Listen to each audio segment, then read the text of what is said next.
Madame la Présidente, Monsieur le Secrétaire d'État, Monsieur le Président de la Commission des lois, Madame la rapporteure, chers collègues.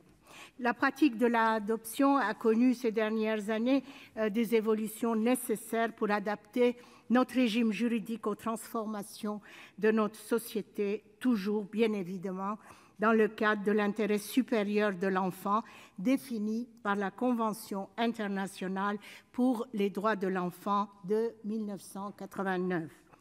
Parmi ces textes, je pense en premier lieu à la loi du 17 mai 2013 ouvrant le mariage et l'adoption aux couples homosexuels dans les mêmes conditions que les couples hétérosexuels.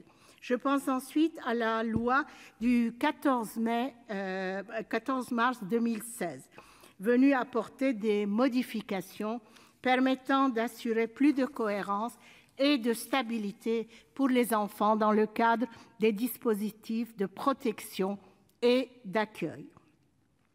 Certaines lacunes restent cependant à combler et les évolutions sociétales relatives au modèle familial doivent être prises en compte. La présente loi, dont je salue l'initiative, permet en partie seulement de répondre à ces nécessités. Les conditions d'accès à l'adoption restent largement imprégnées par le modèle traditionnel de la famille, puisque seuls les couples mariés peuvent prétendre à l'adoption. Or, le mariage n'est plus le seul modèle adopté par nos concitoyens et concitoyennes. Il est concurrencé par le concubinage et le PACS, qui séduit chaque année 200 000 couples. En élargissant l'accès à l'adoption pour tous ces couples, cette loi permet de rendre l'adoption plus égalitaire.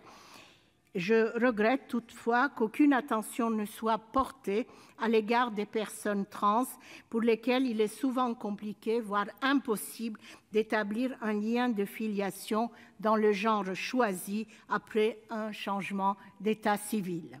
Je souhaite ensuite exprimer mon regret à propos de la suppression par la Commission des lois du Sénat de l'article 9 bis, qui devait permettre aux mères intentionnelles de demander l'établissement de la filiation avec leur enfant en cas du refus abusif de leur ancienne compagne ayant porté l'enfant.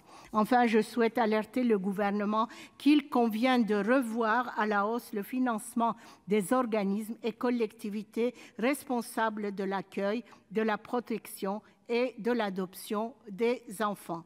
Cette revalorisation est primordiale pour leur permettre de mener à bien les responsabilités qui leur sont confiées. Merci.